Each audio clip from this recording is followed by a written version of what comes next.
I call Katrina Shanks. Thank you, Mr. Chair. I move that the question be now put. Mr. Chair. I think I'll hear the Honourable Leanne Dalzell.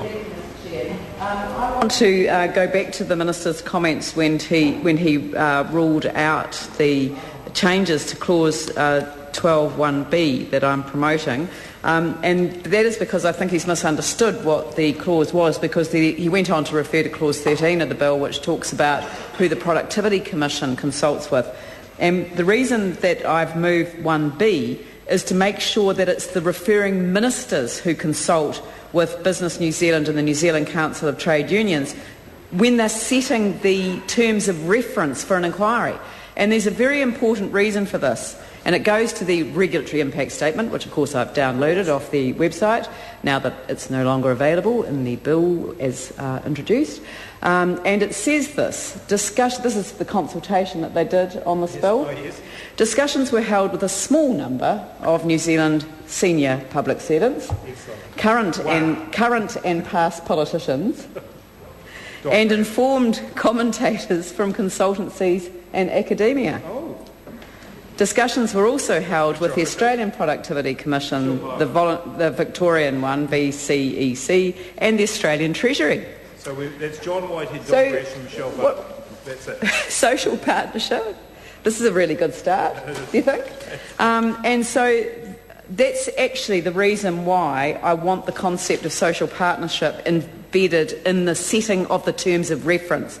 Of course the Productivity Commission's going to talk to the Council of Trade Unions, they're going to talk to Business New Zealand. That's a given. Everyone knows that they're going to do that. I'm not seeking for any parameters to be put on who the Productivity Commission consults with. They're going to be putting out discussion documents, they're going to be hearing submissions, they're then going to put out a draft report like they do in Australia, they're going to hear further submissions on that, and they will be reporting ultimately to the Minister after in-depth consideration and inquiry into these matters.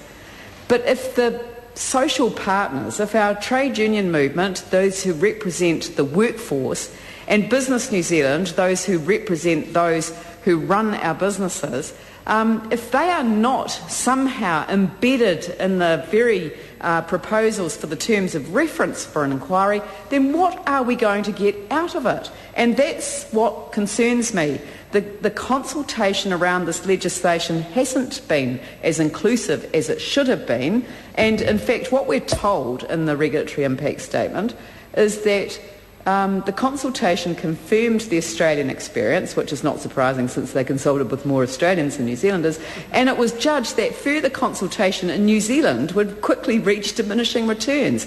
Well, I think that's a little bit of an insult given the huge contribution that both the CTU and Business New Zealand made to productivity development in the entire period that we were in government. For 9 years, they were regarded as partners who sat at the table and were engaged in ongoing consultations with a range of ministers. I was one of the ministers that they were engaged in discussions with. So I just think that it's very unfortunate that the Minister sort of dismisses the amendment on the basis of the Commission's procedures, which has nothing to do with the clause that I'm seeking to amend.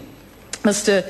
Chairman, the other thing that I would really like the Minister to do is to talk about the contributions from the different government agencies that have been selected for contributing to the cost of setting up the Commission and its ongoing running.